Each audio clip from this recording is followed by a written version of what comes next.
বিসমিল্লাহির রহমানির রহিম। আজ আমি আপনাদের সামনে যে আলোচনাটি নিয়ে হাজির হলাম, এই আলোচনাটি আজকে দেখা যায় আমি 99 নাম থেকে করতাম বা বিভিন্ন সূরা থেকে বলতাম যে এই নামের গুণ ক্ষমতা কী এবং সেই সূরা থেকে কি হয়। আজকে আমি অবশ্যই সব কিছু মিলিয়ে একটু আলাদা আলাপ করব। অবশ্যই খেয়াল করে শুনবেন। দেখা যায় এই পৃথিবীতে শরীয়তের লোক আছে, মারিফতের লোক আছে, বিভিন্ন স্তরের লোক আছে। তবে বিশেষ করে শরীয়তের মুসল্লিগণ যারা, তারা একটা কথা জেনে থাকে যে স্বামী স্ত্রীর যে একটা বিষয় আছে, যে এখানে 17 ফরজ এই কথাটা বলে থাকে। তো 17 ফরজ যে কথাটা বলে থাকে, তবে এটার একটা দিক হলো বাহ্যিক আর একটা দিক হলো ভিতর দিক। তো বাহ্যিক দিকে যদি যাই, যেমন কোরআন হাদিসে এসেছে যে স্বামী স্ত্রীর মিলনে 17 ফরজ। কিন্তু দেখেন আধ্যাত্মিক মতে বা রুহানি জগতের মতে বা হাকিকতের মতে যখন যাওয়া হয়, তখন এখানে একটা হিসেব আছে। হিসেবটা কি? যে দেখেন আদম হাওয়াকে যখন এই পৃথিবীতে পাঠালেন, তখন কিন্তু যে ভাই বোনে বিয়ে হতো, আচ্ছা, এবং জোড়ায় জোড়ায় হইতো। তো এই আইনটি কিন্তু আল্লাহ আবার নিষেধ করে দিয়েছেন যে ভাই বোনে আর বিয়ে হবে না। কেন হবে না? আর তখন কেন হয়েছিল? তখন হয়েছিল এ কারণেই, তখন আদম আর হাওয়া তারা দুজন ব্যক্তি, এর মধ্যে মানুষের ছড়াছড়ি কম। মানুষের যে যতটুকু মানুষ পৃথিবীতে থাকলে একটা পৃথিবীর সৌন্দর্য হয় এবং একটা পৃথিবী ভরপুর হয়, এরকমটা ছিল না। আচ্ছা, তখন ভাই বোনে বিয়ের একটা আইন ছিল। শেষে আল্লাহ যখন দেখেছে যে মানুষ বেশ ভরপুর হয়েছে, মানুষ অনেক বেড়ে গেছে, তখন নিয়ম করা হয়েছে ভাই বোনে আর বিয়ে হবে না। আচ্ছা, সেদিকে যাব না। আজকের যে কথাটি, সেই কথাটি আমি বলবো যে দেখেন মানুষে এই কথাটা জেনে থাকে যে স্বামী স্ত্রী যখন সঙ্গমে যায়, তখন এখানে বলা হয় 17 ফরজ। আচ্ছা, 17 ফরজ বলা হয় এবং তারা এই ফরজটাকে ঠিক রাখে। দুনিয়াতে ভালো মন্দ খাচ্ছে, চলছে, আনন্দে আছে, আল্লাহর ইবাদত করতেছে এবং সেখানে 17 ফরজ আদায় করতেছে। তো মূলত রুহানি জগতে এবং আল্লাহর হাকিকতে যখন যাওয়া হয়, তখন এখানে পাওয়া যায় কি, যে যেই দিনের সঙ্গমে আপনার একজন পবিত্র সন্তান পৃথিবীতে ভূমিষ্ঠ হবে, জন্ম নিয়ে আসবে এবং সে একজন পরেশগার হবে এবং আল্লাহর অলির দিকে চলে যাবে, তখন ওরকম একটা সন্তান যদি আপনি জন্ম দিয়ে থাকেন, তাহলে সেই দিনই আপনার 17 ফরজ হলো।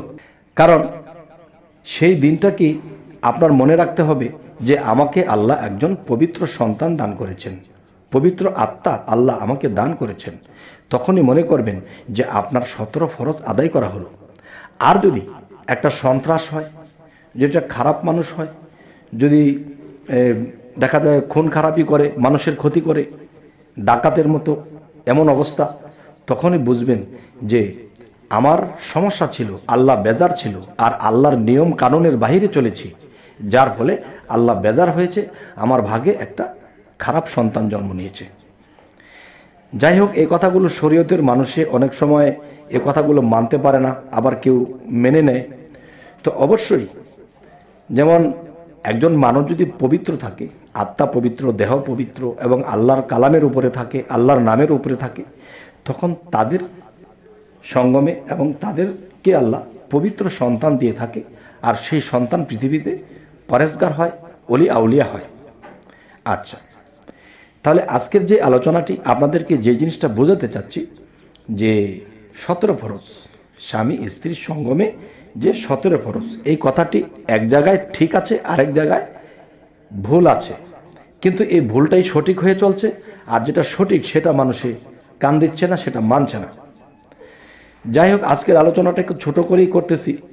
তবে আরও একটি বিষয় বলবো, যে আল্লাহ কিন্তু একটা কথা বলেছে, আমি এই পৃথিবীতে জোড়ায় জোড়ায় সৃষ্টি করেছি। তাহলে এই পৃথিবীতে প্রত্যেকটা মানুষের জোড়া আছে, কারো দেরিতে, কারো পরে, বা কারো আগে হয়ে যায়।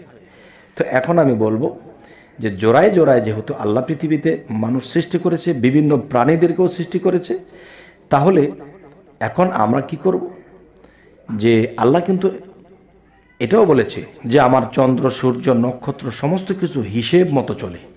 তো তোমরাও যে পৃথিবীতে সংসার করবে স্বামী স্ত্রী, তোমরাও কিন্তু হিসেব মতো চলবে। তখন দেখা যাবে কি, যে তোমরা এই হিসেব মতো চললে তখন আল্লাহ তোমাদেরকে সেই হিসেব মতোই রাখবে এবং সেই হিসেব মতোই একটা পবিত্র সন্তানও আপনাদের সংসারে জন্ম নেবে। এবং আরেকটি কথা হলো যে আল্লাহ কিন্তু একদিন 16 আনার বিচার করবেন, 16 আনার হিসেব নেবেন। 16 আনা কি? এই পৃথিবীতে আপনি আমি এসেছি আমার দেহ বডিতে, এবং যা কিছু লাগে আমাকে 16 আনাই দিয়েছে, আপনাকেও 16 আনা দিয়েছে। এই 16 আনা আপনি কিভাবে হিসেব দিবেন আল্লাহর কাছে?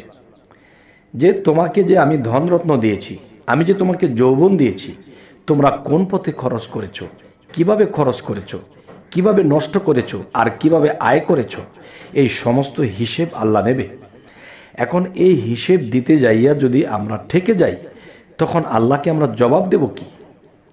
তাই আজকের এই আলোচনাটি দেখা যায় আমি 99 নাম থেকে, বা কোন সূরা কোন কাজ করে, কোন সূরার কোন গুণ ক্ষমতা, কোন নামের কোন গুণ ক্ষমতা, এটি নিয়ে আমি সবসময় আপনাদের সামনে আলোচনা করতেছি।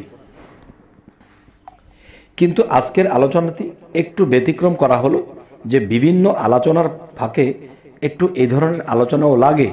কেননা মানুষের দিন যাচ্ছে রাত হচ্ছে, দিন যাচ্ছে রাত হচ্ছে, মানুষের চলতেছে ফিরতেছে, কাজ করতেছে, সংসার করতেছে, হ্যাঁ স্ত্রীদেরকে নিয়ে চলতেছে, কিন্তু এটার যে একটা হিসেব, এই হিসেবটা যেন মানুষে ঠিক করে চলতে পারে।